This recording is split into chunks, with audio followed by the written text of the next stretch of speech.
Today on the Stay-at-Home Chef, I'm showing you how to make potato and cheese pierogies. Sometimes things are just better homemade. To make pierogies, you need to make a dough and a filling, put it together, boil it, and then saute it in a little bit of butter. It's actually not that complicated. To start, you'll need 3½ cups of all-purpose flour. Get that in a large mixing bowl, along with 3/4 cup of water and 2 tablespoons of sour cream. And stir to combine. You just give that a rough mix and you'll have tons of lumps, and that's okay. Then you're gonna add in 3 eggs. Get those in there and start working this into a dough. Once you have a rough dough ball that starts to form, we're gonna turn this out onto a clean countertop.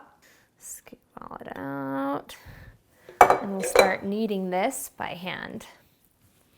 You should end up with a nice, smooth dough ball. We're gonna wrap this in plastic wrap and set it aside to rest for 30 minutes.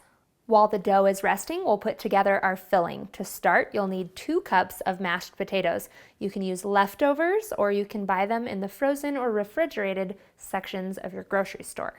Plop those into the mixing bowl. We'll season it with 1/2 teaspoon each of garlic powder, onion powder, and salt. Then you'll need 1/4 teaspoon of black pepper and 1 cup of finely shredded cheddar cheese. Stir this all together.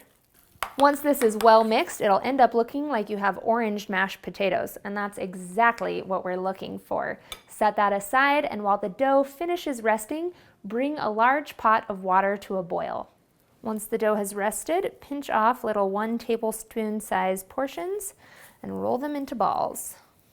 Sometimes it helps to actually take out a tablespoon and put the dough inside it and see if it fits.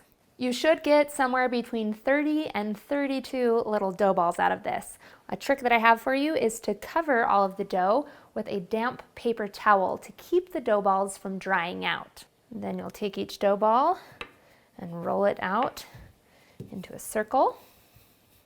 It's about 3½ inches in diameter. Then you'll take a heaping tablespoon of the dough and place it right into the center. And then we'll fold this over and seal it shut. And I like to use a fork to crimp the edges. And now you have a raw pierogi. Set that aside and continue this process with all of your remaining dough balls. Working in small batches, we'll boil these for about 2 to 3 minutes each, or until they float to the top. Once they're done boiling, remove them from the water and set them on a paper towel-lined plate to drain.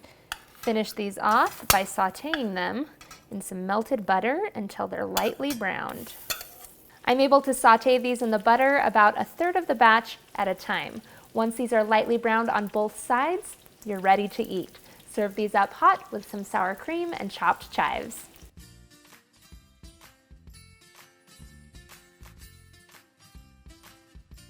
Thanks for watching. You can find the full written recipe in the video description. Be sure to subscribe and check out the rest of my videos, where you can find hundreds of restaurant quality recipes you can easily make at home.